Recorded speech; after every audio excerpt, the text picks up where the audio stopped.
నటుడు రఘుబాబు అరెస్ట్ అయ్యారు.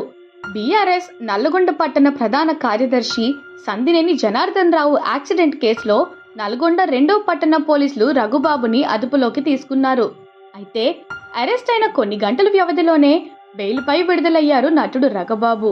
వివరాల్లోకి వెళితే నల్గొండ పట్టణంలోని శ్రీనగర్ కాలనీకి చెందిన 51 ఏళ్ల సందినేని జనార్దన్ రావు బీఆర్ఎస్ టౌన్ ప్రధాన కార్యదర్శిగా పనిచేస్తున్నారు. ఆయన కొంతమందితో కలిసి పట్టణ పరిధిలోని రిక్షా పుల్లర్స్ కాలనీ వద్ద దత్తసాయి వెంచర్ ఏర్పాటు చేశారు. ప్రతిరోజు మధ్యాహ్నం సమయం వెంచర్ వద్దకు వెళ్లి వస్తుండేవారు. ఈ క్రమంలోనే బుధవారం మధ్యాహ్నం సమయంలో వెంచర్ వద్దకు వెళ్లి సాయంత్రం తిరిగి వస్తుండగా హైదరాబాద్ నుండి మిర్యాలగూడ వైపు వెళ్తున్న BMW కారు జనార్దన్ రావు వెళ్తున్న ద్విచక్ర వాహనాన్ని బలంగా ఢీకొట్టింది. జనార్దన్ రావు అక్కడికక్కడే మృతి చెందారు. ప్రమాదానికి కారణమైన కారులో నటుడు రఘుబాబు ప్రయాణిస్తున్నారు. ప్రమాదం జరిగిన తర్వాత ఆయన మరో కారులోకి మారారు.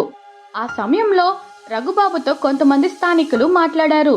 ప్రమాదం జరిగిన తీరును వారు చర్చించుకుంటున్నారు. ఇదిలా ఉంటే మృతుని భార్య నాగమణి ఇచ్చిన ఫిర్యాదు మేరకు పోలీసులు కేసు నమోదు చేసి దర్యాప్తు చేశారు. జనార్దన్ రావు స్వస్థలం నకిరేకల్ మండలంలోని మంగళపల్లి గ్రామం. ఆయనకి భార్య నాగమణి, కుమార్తె తనయుడు ఉన్నారు. కాగా రోడ్డు ప్రమాదంలో మృతి చెందిన సందినేని జనార్దన్ రావుకు టీఆర్ఎస్ ప్రముఖులు నివాళులు అర్పించారు.